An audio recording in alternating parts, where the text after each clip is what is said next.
اس وقت میرے سامنے سورہ ہود کی آیت نمبر 118 اور 119 ہے کہ جس میں اللہ تعالیٰ کے یہ ارشاد ہو رہا ہے کہ وَلَوْ شَاءَ اللَّهُ وَلَوْ شَاءَ رَبُّكَ لَجَعَلَ النَّاسَ أُمَّةً وَاحِدَةً وَلَا يَزَالُونَ مُخْتَلِفِينَ۔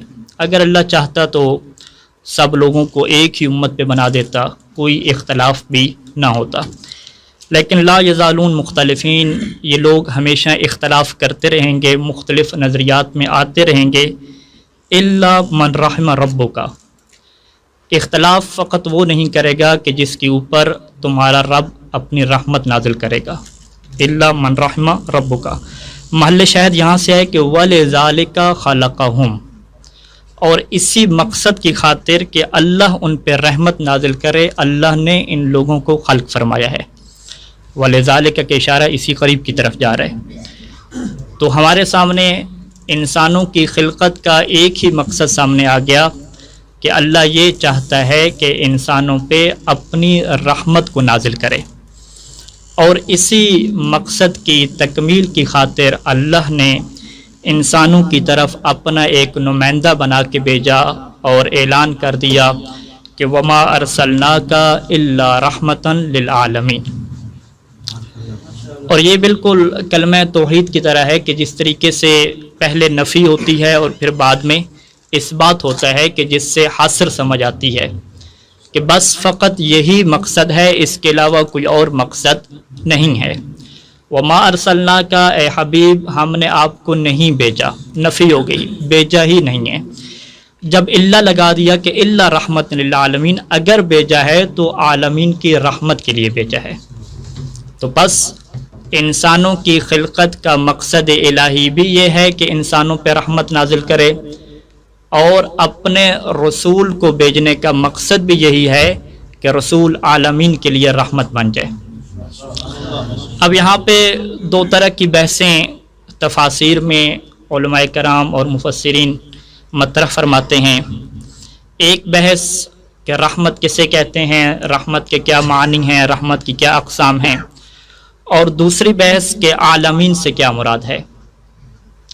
عالمین سے کچھ مفسرین کا بلکہ اکثریت کی تعداد کا یہی کہنا ہے کہ عالمین سے وہی مراد ہے کہ جو الحمدللہ رب العالمین میں ہے، کہ تمام کے تمام جہاں، چاہے وہ جن ہوں، چاہے وہ انسان ہوں، چاہے وہ فرشتے ہوں، چاہے وہ جمادات ہوں، چاہے وہ نباتات ہوں، دنیا میں کوئی بھی مخلوق کے نام کی کوئی بھی چیز موجود ہو، جو بھی اللہ کی مخلوق ہو، وہی یہاں پہ مراد ہے کہ جس طرح سے تمام حمد اس اللہ کے لیے ہے کہ جو عالمین کا تمام جہانوں کا رب ہے، اسی طرح سے اللہ کے رسول بھی تمام جہانوں کے لیے اور تمام چیزوں کے لیے رحمت بن کے آئے ہیں۔ جب یہ معنی آتا ہے تو پھر یہاں پہ سوال اٹھتا ہے کہ پھر ہمیں یہ واضح کیجئے اور بتلائیے کہ اگر رسول رحمت ہیں تو پہاڑوں کے لیے کیسے رحمت ہیں، آسمانوں کے لیے کیسے رحمت ہیں، اگر رحمت ہیں تو فرشتوں کے لیے کیسے رحمت ہیں، انسانوں میں آ جائیں تو کفار کے لیے کیسے رحمت ہیں۔ یہ سوال سارے کے سارے یہیں سے جنم لے لیتے ہیں۔ ان سوالوں کو سمجھنے کے لیے رحمت کی دو قسمیں بیان کی جاتی ہیں، مختلف عناوین کے ذریعے سے، مختلف ناموں کے ذریعے سے۔ ایک کو رحمت تکوینی کہہ سکتے ہیں اور ایک کو رحمت تشریعی کہہ سکتے ہیں۔ رحمت تکوینی یعنی خود اللہ کے رسول کا وجود، خود ان کا وجود ہی رحمت ہے، چاہے کوئی ان کے پاس جا کے ان سے رحمت حاصل کرے یا حاصل نہ کرے، ان کا وجود تمام کائنات کے لیے، تمام جہانوں کے لیے رحمت بن گیا ہے۔ اور اس کے لیے جو چیز پیش کی جاتی ہے اس میں سے سب سے پہلے وہ روایات پیش کی جاتی ہیں کہ جس کے اندر یہ بیان ہوا کہ سب سے پہلے اللہ نے نور محمدی کو خلق فرمایا، اور اس کے بعد جتنی بھی مخلوقات ہیں سب کو اسی نور سے خلق فرمایا۔ ایک یہ روایات شاہد کے طور پہ لے کر آتے ہیں۔ اور اس کے علاوہ مقصد خلقت کے افلاک کو پیدا کرنے کا مقصد، یہ سب چیزوں کا مقصد اس وقت تک ان چیزوں کو پیدا نہ کیا جاتا جب تک اللہ کے رسول کو پیدا نہ کیا جاتا۔ الکافی میں بھی ایک روایت ہے کہ جسے جو ہے وہ مرحوم کلینی نے اپنی سند کے ساتھ ذکر کیا ہے، اور یہ وہ مشہور زیارت ہے کہ جسے امام صادق علیہ السلام نے یونس کو تعلیم دیا تھا۔ ایک مرتبہ درود پڑھ لیں سارے مل کے۔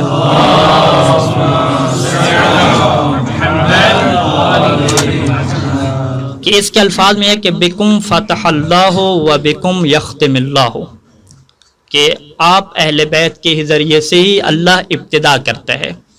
اب ابتدا کے کیا معنی ہیں؟ علامہ مسیح رحمہ نے 3 احتمال دیے، اور ایک احتمال یہ ہے کہ ایجاد اور خلق، کہ اس خلق کی دنیا میں جو بھی خلق ہوا ہے وہ اہل بیت علیہ السلام کے سبب سے خلق ہوا ہے، وہ محمد و آل محمد کے سبب سے خلق ہوا ہے۔ تکوینی طور پہ جو بھی چیزیں ایجاد ہوئی ہیں وہ محمد و آل محمد کے سبب سے ایجاد ہوئے ہیں۔ وَبِكُمْ يَخْتِمِ اللَّهُ، اینڈ بھی محمد و آل محمد کی وجہ سے ہوگا۔ وَبِكُمْ يَمْحُو مَا يَشَاءُ وَبِكُمْ يُثْبِتُ، کہ محمد و آل محمد کے ذریعے سے اللہ چیزوں کو ثابت رکھتا ہے اور اللہ چیزوں کو ختم کر دیتا ہے۔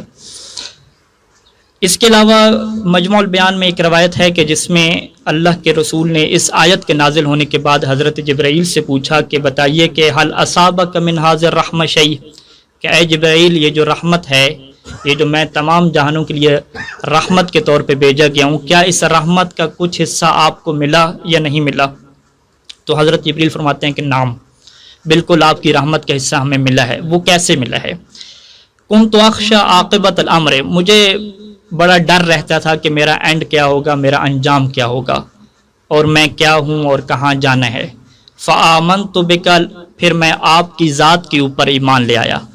آپ کی ذات پہ جب ایمان لے آیا تو پھر اللہ نے میری ثنا میں قرآن میں یہ نازل کر دیا کہ ذی قوت عند ذی العرش مکین امین، کہ اے جبرائیل آپ قوت والے ہیں، طاقت والے ہیں، امانت دار ہیں، عرش کے پاس رہنے والے ہیں۔ تو یہ میری شان میں کیوں نازل ہوا؟ یہ آپ کی برکت سے اور آپ کی رحمت سے۔ تو بس یہاں پہ ہمارے سامنے یہ چیز آتی ہے کہ دنیا میں جو خلقت ہو رہی ہے، جو لوگوں کو مل رہا ہے، جو لوگوں کے پاس آ رہا ہے، سارے کا سارا اللہ کے رسول کی وجہ سے ہی مل رہا ہے۔ وسائل الشیعہ میں شیخ خرعاملی نے محاسن سے ایک روایت نقل کی ہے کہ جس روایت میں یہ بیان کرتے ہیں کہ امام صادق علیہ السلام سے یہ روایت ہے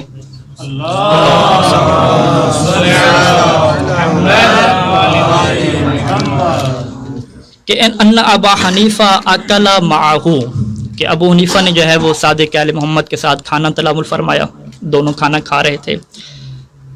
فلما رفع صادق یدہ من اکلی، جب کھانا کھا چکے اور صادق آل محمد نے اپنے ہاتھ بلند کیے تو ہاتھ بلند کر کے انہوں نے کیا پکارا، وہ پکار کو آپ دیکھیے گا۔ صادق علیہ محمد فرماتے ہیں کہ الحمدللہ رب العالمین اللہم ھذا منک و من رسولک، کہ تمام حمد ہے اس رب کے لیے جو عالمین کے لیے ہے۔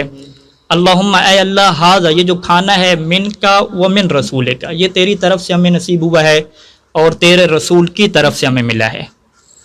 اب جب یہ بات ابو حنیفہ نے فوراً دیکھی تو فوراً ہی صادق آل محمد پہ شرک کا فتویٰ لگا دیا اور کہتا ہے کہ یا ابا عبداللہ اجعلت مع اللہ شریکن، کہ آپ اللہ کے ساتھ شریک ٹھہرا رہے ہیں اور کہہ رہے ہیں کہ اللہ کی حمد ہو کہ یہ کھانا جو ہے وہ اے اللہ تیری طرف سے ہے اور تیرے رسول کی طرف سے ہے۔ آپ خود غور فرمائیں کہ رسول کو گزرے ہوئے کتنا عرصہ ہو چکا ہے۔ اب اللہ کے رسول نے تو غنیمت کے طور پہ کچھ نہیں بھیجا ہوگا، لیکن پھر بھی صادق آل محمد کی زبان سے جب یہ جملے نکلے ہیں تو ابو حنیفہ نے فتویٰ لگا دیا۔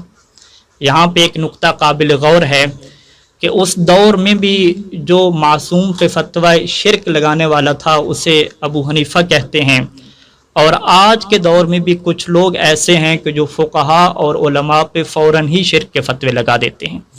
تو یہ سیرت ابو حنیفہ ہے۔ امام علیہ السلام اس کے جواب میں فرماتے ہیں کہ وہی لگا، کہ تمہیں کیا ہو گیا، تمہاری بربادی ہو۔ اور پھر امام نے 2 آیات اس کے سامنے تلاوت فرمائی قرآن مجید۔ پہلی آیت تلاوت فرمائی سورہ توبہ کی، دونوں آیات ہیں کہ ان اللہ یقول فی کتابہ وما نقموا الا ان اغناہم اللہ ورسولہ من فضلہ۔ وما نقموا، ان منافقوں کو سارے کا سارا غصہ فقط اسی بات پہ ہے کہ اللہ نے اور اللہ کے رسول نے اپنے فضل سے ان مومنین کو بے نیاز کر دیا ہے، ان کو امیر کر دیا ہے۔ مسئلہ یہاں پہ غنیمت کا نہیں ہے، اگر مسئلہ غنیمت کا ہوتا تو صادق آل محمد یہ آیت پڑھ کے استدلال نہ کرتے۔ اس کا مطلب ہے کہ مومنین کے پاس جو بے نیازی ہے، مومنین کے پاس جو کچھ مل رہا ہے وہ اللہ کی طرف سے ہے اور اللہ کے رسول کی طرف سے ہے۔ پھر دوسری آیت ارشاد فرمائی کہ وَيَقُولُ فِي مَوْضِعٍ آخر وَلَوْ أَنَّهُمْ رَضُوا مَا آتَاهُ اللَّهُ وَرَسُولُهُ، کہ اگر یہ لوگ راضی ہو جاتے اسی رزق پہ، اسی بات پہ، اسی مال پہ کہ جو اللہ نے انہیں عطا کیا ہے اور اللہ کے رسول نے عطا کیا ہے، راضی ہو جاتے اور کیا کہتے؟ یہ کہتے کہ حسبنا اللہ سیؤتینا اللہ من فضلہ ورسولہ، یہ کہتے کہ اللہ ہمارے لیے کافی ہے اور ان قریب اللہ اپنے فضل سے دے گا اور اللہ کا رسول بھی اپنے فضل سے ہمیں دے گا۔ یہ والے جملے کہتے تو ان لوگوں کے پاس کیا ہوتا؟ پھر آگے کیا مکمل آیت ہے۔ ان دو آیات میں اللہ کے ساتھ رسول کے عطا کرنے کا ذکر موجود ہے۔ جب یہ آیات ابو حنیفہ کے سامنے پڑھی تو اب روایت کے یہ جملے ہیں کہ فقال ابو حنیفہ واللہ لکأنی ما قرأتہما قط، مجھے ایسا لگ رہا ہے کہ گویا کہ یہ دو آیتیں میں نے اپنی زندگی میں کبھی پڑھی نہیں ہوں، کہ اللہ بھی عطا کرتا ہے اور اللہ کا رسول بھی اس کے ساتھ عطا کرتا ہے۔ ایک مرتبہ درود مارک پڑھنے سارے مل کے۔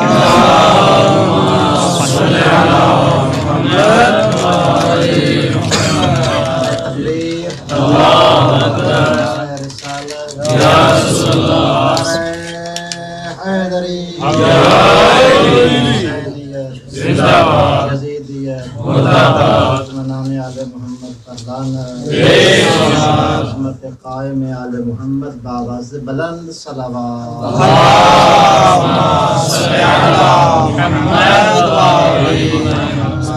بس اس کا مطلب ہے کہ ابھی جو ہم نے پانی پیا، ابھی جو ہم کھا پی رہے ہیں، وہ صادق آل محمد نے جن قرآن کی آیات سے استدلال فرمایا کہ یہ سب اللہ کی بھی عطا ہے اور اللہ کے رسول کی بھی عطا ہے اور اس میں کوئی شرک کا پہلو بھی نہیں ہے۔ ایک اور روایت شیخ صدوق علیہ رحمہ نے من لا یعذ الفقیہ میں نقل فرمائی ہے کہ کس طرح سے اللہ کے رسول ہم سے جدا ہونے کے بعد بھی ہمارے لیے رحمت بنتے ہیں اور تکوینی طور پہ رحمت بن رہے ہیں۔ روایت کیا ہے کہ اہل بیت علیہ السلام نقل فرماتے ہیں کہ قال النبی، کہ اللہ کے نبی نے یہ فرمایا کہ حیاتی خیر لکم و مماتی خیر لکم، کہ میری زندگی بھی تمہارے لیے خیر اور رحمت ہے اور میرا تم سے اٹھ جانا بھی تمہارے لیے خیر اور رحمت ہے۔ قالو، تو وہ لوگ کہنے لگے کہ یا رسول اللہ وکیف ذالک، یہ کیسے ممکن ہے؟ تو پھر اللہ کے رسول نے فرمایا کہ اما حیاتی، جہاں تک میری زندگی کا تعلق ہے، فإن اللہ عز وجل یقول، اللہ کا یہ ارشاد ہے کہ وما کان اللہ لیعذبہم وانت فیہم، کہ اے حبیب جب تک آپ ان لوگوں کے درمیان ہیں اللہ کسی منافق، اللہ کسی کافر، اللہ کسی قاتل کو اس دنیا میں عذاب نہیں دے گا۔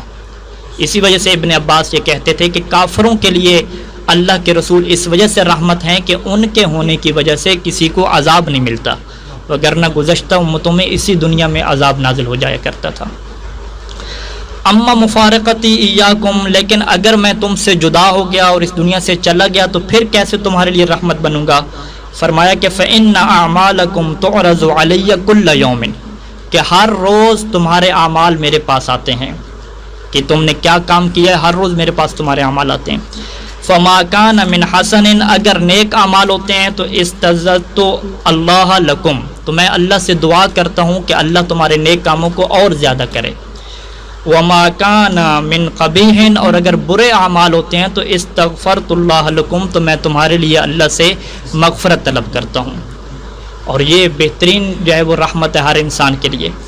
اور یہاں پہ کسی کہنے والے نے روایت کے ٹکڑا ہے کہ کہا کہ اے اللہ کے رسول آپ تو خاک ہو جائیں گے، پھر کیسے آپ دعا کریں گے؟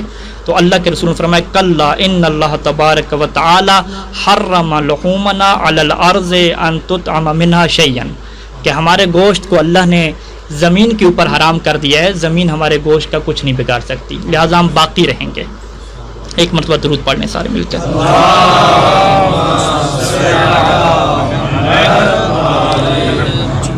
تکوینی رحمت کے ایک پہلو کے ایک اور روایت سے میں واضح کر کے اگلی جو ہے وہ دوسری رحمت کی قسم میں داخل ہوں گا۔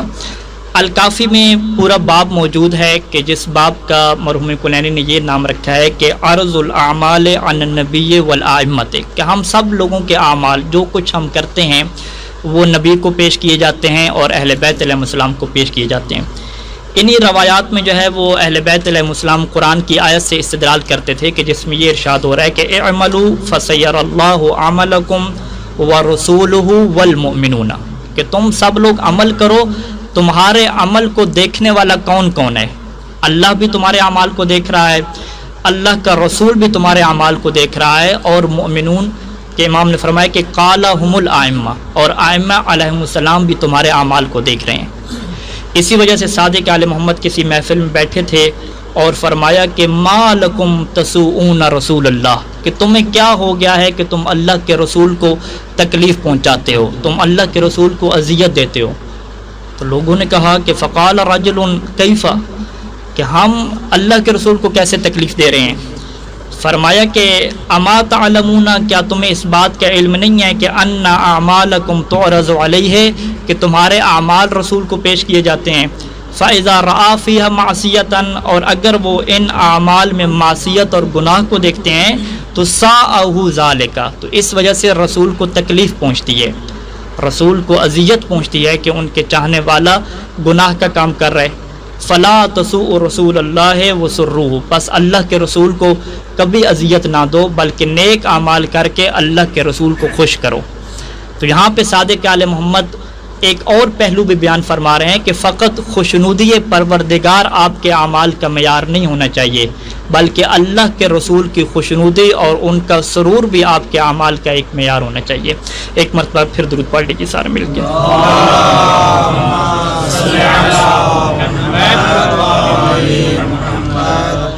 دوسری جو رحمت کا پہلو ہے کہ جو رسالت خود رحمت ہے، یعنی خود جو پیغامات ہیں ان کے اندر کیا رحمت پوشیدہ ہے۔ اگر ہم ان پیغامات کو اپنائیں گے، ان کے اوپر ہم عمل کریں گے تو دنیا رحمت بنے گی، ہمیں رحمت نصیب ہوگی۔ جیسا کہ بارش رحمت ہے تو اب جس زمین کے اندر صلاحیت ہوگی تو اسی کو فائدہ ہوگا، جس زمین کے اندر پہلے سے جو ہے وہ گند جمع ہے وہ الٹا اس کا کیا ہو جائے گا، نقصان ہو جائے گا۔ اسی طریقے سے کھانا نعمت ہے، مواقب جو ہیں وہ رستے میں مشی سے ہو کے آئے ہیں وہ بھی نعمت ہیں، رحمت ہیں، لیکن کب رحمت ہے کہ اگر آپ حرکت کریں گے اور موقع پہ جا کے پانی پئیں گے تو رحمت ہے۔ اگر آپ اس رحمت کے قریب ہی نہیں جائیں گے تو وہ آپ کے لیے رحمت نہیں بنے گی۔ اسے کیا کہتے ہیں کہ تشریعی رحمت ہے، کہ جس میں آپ کو اور ہمیں خود کردار ادا کرنا ہوتا ہے اس رحمت سے فائدہ حاصل کرنے کے لیے۔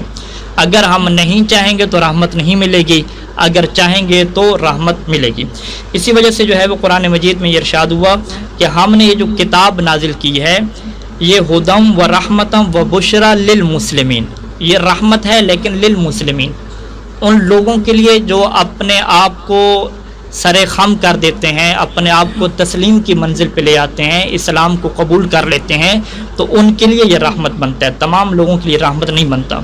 اور اسی وجہ سے جو ہے وہ قرآن کی ایک آیت بھی یہ ہے کہ اللہ کے رسول ان لوگوں کے لیے رحمت ہیں کہ للذین آمنوا، جو ایمان لے کر آئے۔ تو یہ جو آیات ہیں کہ جس میں کہا گیا کہ للذین آمنوا کے لیے رحمت ہیں، اور ایک جگہ کہا گیا کہ رحمت للعالمین ہے، تو دونوں میں جمع اسی طریقے سے مفسرین نے کی ہے کہ جو عالمین کے لیے رحمت ہیں وہ رحمت تکوینی ہے، اور جو مؤمنین کے لیے رحمت ہیں وہ رحمت تشریعی ہے، کہ مومنین جا کے استفادہ کریں گے، حاصل کریں گے تو کیا ہے انہیں رحمت شامل حال ہوگی۔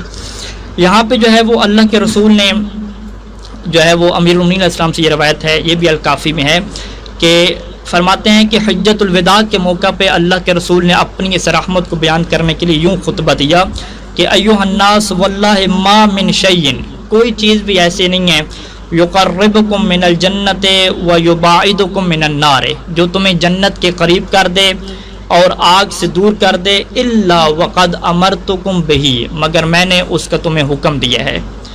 وما من شیء، اور کوئی چیز ایسی نہیں ہے کہ جو تمہیں آگ سے قریب کر دے اور جنت سے دور کر دے، الا وقد نہیتکم عنہ، مگر یہ کہ میں نے اس سے تمہیں روک دیا ہے۔ اور پھر اس کے بعد جو ہے وہ اللہ کے رسول نے بہت ساری چیزوں کا ذکر فرمایا۔ تو یہ بہت بڑی رحمت ہے کہ انسان کو پتہ چل جائے کہ کون سے ایسے اعمال ہیں، کون سے ایسے جو ہے وہ کردار ہیں کہ جن کو انسان اپنائے گا تو اس کے اوپر اللہ کی رحمت نازل ہو جائے گی۔ اب یہ جو رحمت تشریع ہے، اس تشریع رحمت کو اگر ایک انسان اپنا لے تو پوری دنیا رحمت کا گہوارہ بن جاتی ہے، اور اس رحمت کے اندر حتیٰ کہ کفار بھی شامل ہیں، اور کفار کے ساتھ ساتھ جو حیوانات ہیں وہ بھی کہیں شامل ہیں۔ سورہ توبہ کی ایک آیت ہے کہ وہ افراد کے جو اللہ کے رسول کی رحمت سے استفادہ نہیں کرتے اور انکار کر دیتے ہیں، کافر بن جاتے ہیں، منافق بن جاتے ہیں، اور نتیجے میں ان کو ہلاکت ملتی ہے۔ تو اب جب انہیں ہلاکت ملتی ہے تو اللہ کے رسول کی کیا کیفیت ہوتی ہے؟ دنیا میں کیا چل رہا ہے کہ اگر کوئی منافق ہو، کوئی غالی ہو، یعنی ہم اپنی مثال لے لیں کہ پاکستان میں کوئی غالی ہے، منافق ہے، فقہا کو گالیاں دینے والا ہے، اگر اس کا کوئی نقصان ہو جائے، اگر اسے کوئی تکلیف پہنچے تو ہم کہتے ہیں کہ اچھا ہوا ہے، اچھا ہے اس کے اوپر ایک اور FIR کٹے، اچھا ہے اس کو جیل ہو جائے، خوشی ہوتی ہے۔ یعنی دشمن کو جب بھی تکلیف پہنچتی ہے تو ہمیں کیا محسوس ہوتی ہے؟ خوشی محسوس ہوتی ہے۔ لیکن قرآن مجید نے سورہ توبہ میں جب مشرکین کے خلاف باتیں کی اور ساری باتیں کرنے کے بعد سورہ توبہ کی آخری آیت میں رسول کی کیفیت کو بیان فرمایا ہے۔ وہ کیفیت کیا ہے کہ وہ یوں کر کے کیفیت کو بیان فرمایا سورہ توبہ کی آیت میں کہ لَقَدْ جَاءَكُمْ رَسُولٌ مِّنْ أَنفُسِكُمْ، سورہ توبہ کی 128 نمبر آیت، کہ رسول تمہارے اپنے اندر سے ہیں، من انفسکم، تمہارے انفس سے ہیں، تمہاری اپنی جانوں سے ہیں، تم میں سے ہیں، عزیز علیہ ما عنتم، تمہیں جو تکلیف پہنچتی ہے وہ رسول کے اوپر بہت ہی جو ہے وہ مشکل گزرتی ہے، ناگوار گزرتی ہے، اور وہ ذہنی طور پہ ڈسٹرب ہو جاتے ہیں۔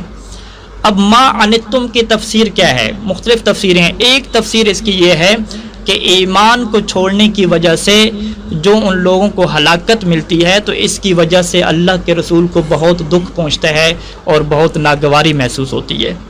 پھر آگے فرمایا کہ یہ تو ان کفار اور منافقین کی نسبت سے ہے کہ اللہ کے رسول کو ناگواری محسوس ہوتی ہے، لیکن مومنین کی طرف سے ہیں تو پھر مومنین کے لیے اللہ کے رسول حریص ہیں، ان کے اوپر رحم کرنے والے ہیں۔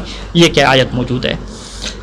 اور یہاں پہ جو اللہ کے رسول نے قوانین دیے اور تشریعات دیں، پوری کی پوری دنیا میں آج جو بھی تہذیب ہے، جو بھی اخلاقیات ہیں، وہ ساری کی ساری اسی کی طرف پلٹتی ہیں۔ اگر آج اسلام نہ ہوتا، عورتوں کے حقوق بیان نہ ہوتے، قیدیوں کے حقوق بیان نہ ہوتے، تو دنیا کی یہ شکل اور یہ صورتحال نہ ہوتی۔ یہاں پہ بس حیوانوں کے حقوق کے متعلق ایک دو روایات نقل کر کے اپنی گفتگو کو مکمل کروں گا۔ المحاسن میں اور اسی طریقے سے وسائل الشیعہ میں، بہار میں پورے باب باندھے گئے ہیں کہ جس میں جانوروں کے حقوق کے متعلق اللہ کے رسول نے اپنی رحمت کی کچھ جھلک کیا ہے ہمارے لیے واضح کی ہے۔ ایک روایت کیا ہے کہ اللہ کے رسول نے فرمایا کہ نظفوا مراذب الغنم، کہ یہ جو بھیڑ بکریاں تم جس جگہ پہ باندھتے ہو اس جگہ کو تم صاف کیا کرو، اسے صاف رکھا کرو، یعنی کتنا خیال ہے جانوروں کا۔